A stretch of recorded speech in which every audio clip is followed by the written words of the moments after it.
Hello दोस्त नमस्कार अस्सलाम वालेकुम। आज आपलोके देखिबले पाब 12 स्क्वायर फिट एटा आरसीसी घर। एटु घर आमार फिनिशिंग हो गल। एटु घरत आमार किमान टका लागिसे आमार छत डाला और आमार गाँथनी प्लास्टार कमप्लीट हो गल। डिजाइन केटा आमार कमप्लीट हो गल। ग्रिल लगवा दरजा आमार ग्रिल लगवा सब कमप्लीट हल। एटु भिडियोत आपलोके दुनियाके बुझि पाबो जे 12 स्क्वायर फिट एटा छत मारिले आमार कमप्लीट करिले आमार किमान टका खरच आहे। एटु भिडियो दुनियाके आपलोके बुझि पाबो। ब्लग भिडियोটো देरी नकराके ब्लग भिडियोটো आरम्भ करूँ। आपनि भिडियोটো नतुनके चाइছে चैनल सबस्क्राइब कर दिबो और बेल आइकन बजाबो और कमेंट कर मुझे जनाबो भिडियोটো केनेका हल। ब्लग भिडियोটো आरम्भ करूँ। এটা আছে আমার হলমগর সাইড, এটা আমার ফ্রন্ট সাইড হয়। এটা আমার বহল আছে 30 ফুট আর এফালে লম্বাটো আছে আমার 40 ফুট। টোটাল আমার 12 স্কয়ার ফিট এটু ঘর। এটু ঘরত আমার কিমান টাকা খরচ হয়েছে এতিয়ালৈকে টোটাল আমার যে আমি দুনিয়াকে বুঝাই দিম। আৰু আমাৰ ডিজাইন কেটা কেনেকুৱা আছে হলমগৰ ডিজাইন কেটা চাক। এটা আমাৰ যেটো আমি এন্ট্ৰি কৰিম ফাৰ্স্ট এটা আমাৰ গ্ৰিল আছে और ইয়াত আমাৰ এটা সাজা আছে আৰ এফালে আমাৰ চাৰিফালে এটা আমাৰ খিড়কি আছে। চাক আমাৰ এটা সাজা দিয়ে আমাৰ ৰিলিং বনোৱা হৈছে। এটা আমাৰ এটা সৰু বেলকনি হৈছে। বেলকনিটা আমার 2 ফুট বাই 2 ফুট 2 ফুট বহল আর লম্বাটো গোটেইখিনি। এটা আমার 5 দিয়ে আমার ডিজাইনটা বনোৱা হৈছে। এটা আমাৰ কালাৰ কৰিলে আমাৰ বহুত ধুনীয়া লাগিব। ইয়াত আমাৰ ধৰক ফুলৰ টাব থৈ দিব। থৈ দিলে বাহিৰৰ পৰা আমাৰ ধুনীয়া এটা শো আহিব। এটা আমার সিঁড়িটো চাক আমার 5 দেওয়া আছে। 5 আমার ডিজাইন হয়েছে।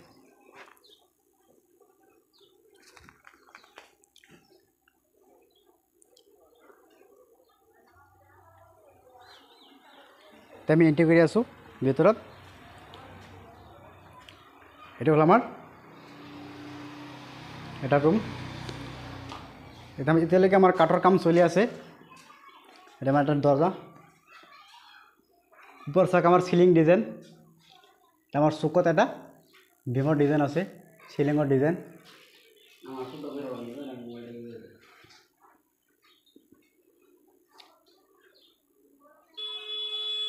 আপোনালোকে এনেকুৱা ডিজাইন আপোনালোকৰ সিলিংত দিব পাৰে।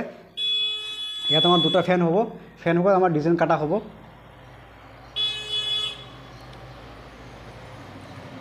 গ্রিলটো চাক কিমান ধুনীয়া লাগিছে নিউ মডেল গ্রিল।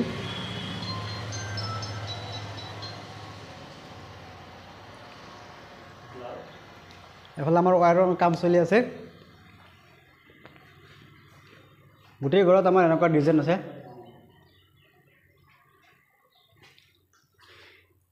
গ্ৰিলেৰ যেটো ডিজাইন আছে ডিজাইনটো আমাৰ সিম্পল আছে। ডিজাইনটো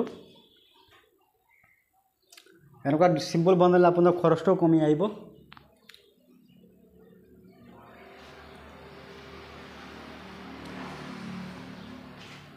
রুম কেটার সাইজ হল আপনার 15 বাই 14। এফালে আরেকটা রুম আছে।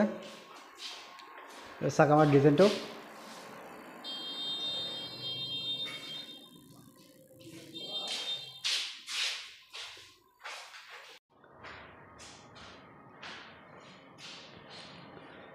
এটা 4টা রুম আমার আছে।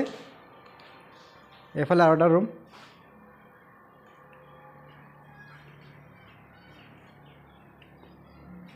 এফালে একটা খিড়কি আছে। এটা আমার বেডরুম।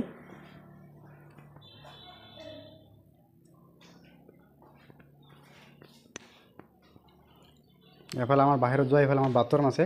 বাথৰুমটা আমাৰ এক্সট্ৰাকে বনোৱা হৈছে।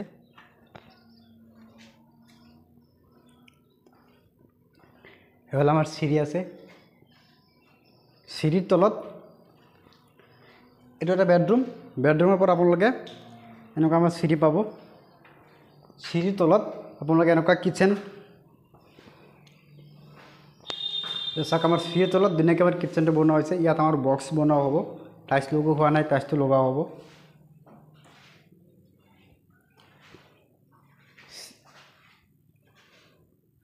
সিঁড়িটো আমাৰ বাহিৰৰ পৰা আছে। সিঁড়িৰ তলৰ পৰা আহি আপোনালোকে এনেকুৱা বাথৰুম দেখিবলৈ পাব।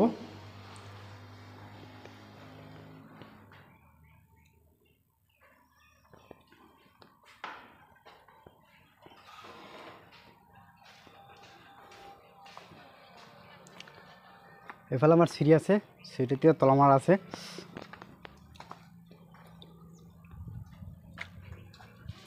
সিঁড়িটো চাওক, এতিয়া আমার 3.5 ফুট বহল আছে। সিঁড়িটো 3.5 ফুট বহল। আপোনালোকে সিঁড়ি যেতিয়া বনাব তেতিয়া আপোনালোকে 4 ফুট ৰাখিব, 4 ফুট বহল ৰাখিব। তো তোমাৰ গাঁথনি কৰি আপোনাৰ 3.5 ফুট বা 3 ফুট থাকিব। বাৰু ডাঙৰ ৰাখিব পাৰে। এটা এফালে আমাৰ বাহিৰৰ, এটা আমার ব্যাক সাইড, এটা আমার ব্যাক সাইড।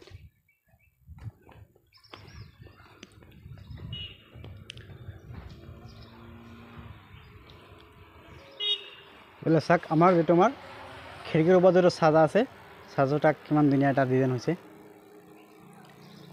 সাজাটো বনাই আমাৰ ইয়াত এটা বিট ওলাই দিছে, তলফানে এটা বিট, ওপৰত এটা বিট। সেইটো তোমাৰ এনেকুৱা আছে। আপোনালোকে যদি ধৰক ভৱিষ্যত যেটো ঘৰ বনাইছে ইয়াৰ ওপৰত যে আকৌ ৰুম বনাবলৈ বিচাৰি আছে, তেনেহ'লে সাজাটো ওলাই দিছে নহয়, সাজাৰ ওপৰত আপোনালোকে এনেকুৱা কেণ্টিলেভাৰ দিব। কেণ্টিলেভাৰ দিলে ইয়াৰ ওপৰত আপোনালোকে ধুনীয়াকৈ গাঁথনি কৰিব পাৰে। যদি আপোনালোকে কেণ্টিলেভাৰ নিদিয়ে তেনেহ'লে আপোনালোকে গাঁথনি কৰিব নোৱাৰে, সেইটো আপোনাৰ লোড নল'ব।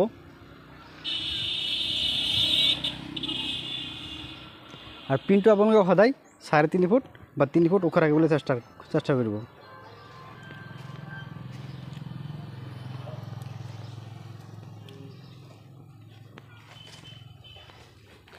এফালে এটা সাইড আছে, মই দেখাই আছোঁ আপোনালোকক। চাই থাকক ভিডিঅ'টো স্কিপ নকৰাকৈ গোটেইখিনি চাবলৈ চেষ্টা কৰিব, তেনেহ'লে আপোনালোকে ধুনীয়াকৈ বুজি পাব এটা ঘৰ বনাওঁতে আমাৰ কিমান টকা খৰচ হয়। 12 স্কোয়াৰ ফিট এটা ঘৰ বনাওঁতে। চাওক ডিজাইনকেইটা চাওক কিমান ধুনীয়া লাগিছে। যেটো আমাৰ সাজা আছে, এটা সাজাটো চাওক কিমান সিধাকৈ বনোৱা হৈছে। ইয়াত আমাৰ দুটা বিট আছে, দুটা বিটত আমাৰ দুটা ৰং কৰা হ'ব। ৰং কৰিলেহে তেতিয়া আপোনাৰ দেখিবলৈ বহুত ধুনীয়া হ'ব। যেটো আমাৰ ওপৰত যেটো আমাৰ সাজা আছে, এইটো আমাৰ ওপৰত বেলকনি হ'ব। ওপৰত যেতিয়া আমাৰ ৰুম বনোৱা হ'ব, বেলকনি ডিজাইনটো চাওক। এতিয়া আমি কম যে এইটো ঘৰত কিমান টকা খৰচ আহিলে।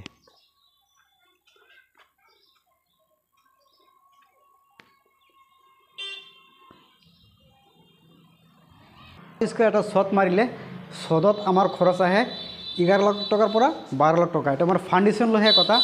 ফাউণ্ডেশ্যন যদি আপোনালোকে 3 তলা দিয়ে বা 4 তলা দিয়ে তেনেহ'লে আপোনাৰ খৰচটো বেছি আহিব। যদি আপোনালোকে 2 তলা ফাউণ্ডেশ্যন দিয়ে, দুটাই ছট মাৰিম, দুটা ছট মাৰি আমি ওপৰত আছাম টেপ বনাম, তেনেহ'লে আপোনাৰ খৰচটো অলপ কমিব। বা 3 তলা ফাউণ্ডেশ্যন দিলে আৰু অলপ খৰচটো বেছি হ'ব। আৰু যদি ভাবি আছে এটাই আমি ছট মাৰিম, এটা ছট মাৰি ওপৰত আমি আছাম টেপ বনাম, তেনেহ'লে খৰচটো একেবাৰে কম হ'ব।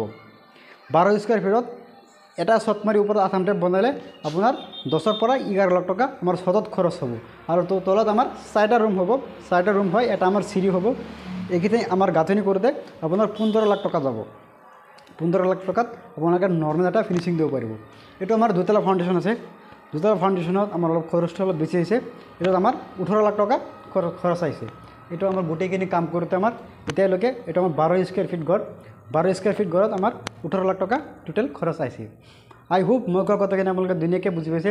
আপোনালোকে যদি ধৰক এইটো ঘৰৰ নিচিনা আপোনালোকে ঘৰ বনাবলৈ বিচাৰি আছে, তেনেহ'লে আপোনাৰ টোটেল খৰচ আহিব 18 লাখ টকা বা 17 লাখ টকা। 18 লাখ টকাত আপোনালোকে ধুনীয়াকৈ এনেকুৱা ঘৰ ধুনীয়াকৈ ফিনিচিং কৰিব পাৰিব। আই হোপ মই কোৱা কথাখিনি আপোনালোকে ধুনীয়াকৈ বুজি পাইছে।